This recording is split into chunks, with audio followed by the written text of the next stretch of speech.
Hi hello welcome back to my YouTube channel. ಇವತ್ತಿನ ದಿನ ನಾವು ಬೆಳಗ್ಗೆ ಬೇಗ ಎದ್ದೇಳ್ಬೇಕಂತಂದ್ರೆ ರಾತ್ರಿ ಮಲ್ಕೊಂಡೆ. ಆದರೆ ನಮ್ಮ ಫ್ರೆಂಡ್ ಬಂದು ನನಗೆ ಲೈನ್ ಫಾಲ್ಟ್ ಆಗಿದ್ದರೆ ಎದ್ದೇಳಿ ಅಂತ ಅಂದ್ಬಿಟ್ರು. ನಾನು ಎದ್ಕೊಂಡ್ಬಿಟ್ಟು ನಮಸ್ಕಾರ ಹಾಕ್ಕೊಂಡು ಅವನು ಸೀದಾ ಎದ್ಬಿಟ್ಟು ಸೂರ್ಯನ ಹತ್ತಿರದಿಂದ ನೋಡೋಣ ಅಂತಂದು ಹೋದೆ. ಸೂರ್ಯನ ಹತ್ತಿರದಿಂದ ನೋಡಿ ಡೇ ವಿಟಮಿನ್ ತೊಗೊಂಡ್ಬಿಟ್ಟೆ. ಡೇ ವಿಟಮಿನ್ ತೊಗೊಂಡು ಅವನು ಸೀದಾ ಏನು ಮಾಡ್ತೀನಿ ಗೊತ್ತಲ್ಲ, ಹಾಗೆ ಒಂದು ವಾತಾವರಣದ ರೌಂಡ್ ಹಾಕ್ಕೊಂಡು ಹಂಗೆ ಸುತ್ತಾಡಿದೆ. ನೋಡಿದೆ ಹಂಗೆ ಸುತ್ತಾಡಿದೆ. ನಮ್ಮ ತಲೆ ಹತ್ರ ಹಿಂಗೊಂದು ಸುತ್ತ ಹಾಕ್ಬಿಟ್ಟೆ. ನೋಡ್ರಿ ಯಾವ ಥರ ಸುತ್ತ ಹಾಕ್ತೀನಿ ಅಂತಂದರೆ ಈ ಥರ ಸುತ್ತಾಕಿ ಕೆಳಗಡೆ ಬಿಟ್ಬಿಟ್ಟೆ ಅಂದ್ಕೊಂಡ್ರ. ಇಲ್ಲ ಮುಂದೆ ಏನು ಮಾಡ್ತೀನಿ ಅಂತ ನೋಡಿ ಇನ್ನೇನು ಮಾಡ್ತೀನಿ, ಕೆಳಗೆ ಬಿದ್ದವನು ಸೀದಾ ಪುಷಪ್ ಹೊಡಿತೀನಿ. ಪುಷಪ್ ಹೊಡಿಬೇಕಾದ್ರೆ ನಮ್ಮ ಹುಡುಗ ಬಂದ್ಬಿಟ್ಟ. ನಾನು ಹೊಸದು ಕಲ್ತೀನಿ ಅಂತ ಅವ್ನು ಈ ಥರ ಮಾಡಿಬಿಟ್ಟ.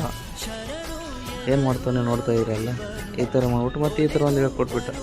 ಈ ಥರ ಹೇಳ್ಕೊಟ್ಟು ನನಗೆ ಕೈ ನೋವಾಯಿತು.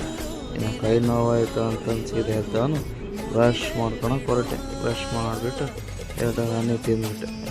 2 ರಾ ಗಾರ್ಲಿಕ್ ಜೊತೆ ಹನಿ ಹಂಚ್ಕೊಂಡು ತಿಂದು ಆಮೇಲೆ ಗೊತ್ತಲ್ಲ ಏನು ಮಾಡ್ತೀನಿ ಅಂತ, ಸ್ಟವ್ ಮೇಲೆ ನೀರಿಟ್ಕೊಂಡು 4 ಲವಂಗ ಜೀರಿಗೆ ಹಾಕ್ಬಿಟ್ಟು ಜೀರಿಗೆ ಮತ್ತು ಲವಂಗನ 10 ನಿಮಿಷಗಳ ಕಾಲ ಚೆನ್ನಾಗಿ ಕುದಿಸ್ಕೊಂಡು ಆಮೇಲೆ ಏನು ಮಾಡಿದೆ ಗೊತ್ತಲ್ಲ, ಅದನ್ನು ಸ್ವಲ್ಪ ಸ್ಲೈಟಾಗಿ ಕೂಲ್ ಮಾಡಿ ಸೋಸ್ಕೊಂಡ್ಬಿಟ್ಟು ಗ್ಲಾಸ್ ಹಾಕ್ಕೊಂಡು ಸೀದಾ ಸ್ವಲ್ಪ ರಾ ಹನಿನ ಆ್ಯಡ್ ಮಾಡಿಬಿಟ್ಟು ರಾ ಹನಿ ಮತ್ತು ಇನ್ನೊಂದೇನು ಲೆಮನ್ ಜ್ಯೂಸ್ನ ಆ್ಯಡ್ ಮಾಡಿಕೊಂಡು ಇನ್ನೇನು ಮಾಡ್ತೀನಿ ಗೊತ್ತಲ್ಲ, ಮುಂದೆ ನೋಡಿರೋದೇ ಐತೆ.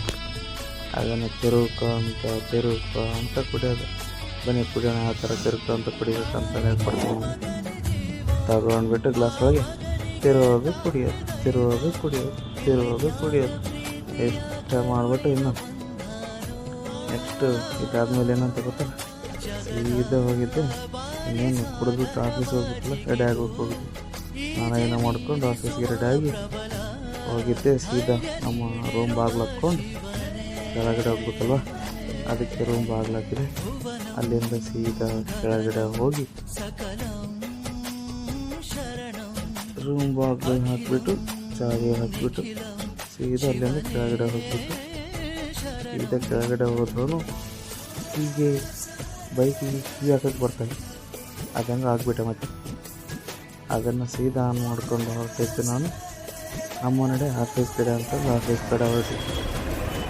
ಆಫೀಸ್ ಕಡೆ ಸೀದಾ ನೋಡಿದ್ರೆ ಎಲ್ಲರೂ ಬಂದಿದ್ದಾರೆ.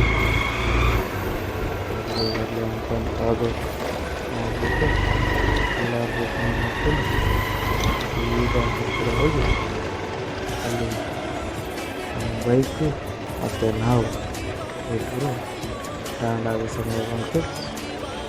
ಸ್ಟ್ಯಾಂಡ್ ಆಗೋಕ್ಕೆ ಸೀದಾ ಸ್ಟ್ಯಾಂಡಿಗೆ ನಾವು ಸ್ಟ್ಯಾಂಡಲ್ಲಿ ನಮ್ಮ ಬೈಕನ್ನು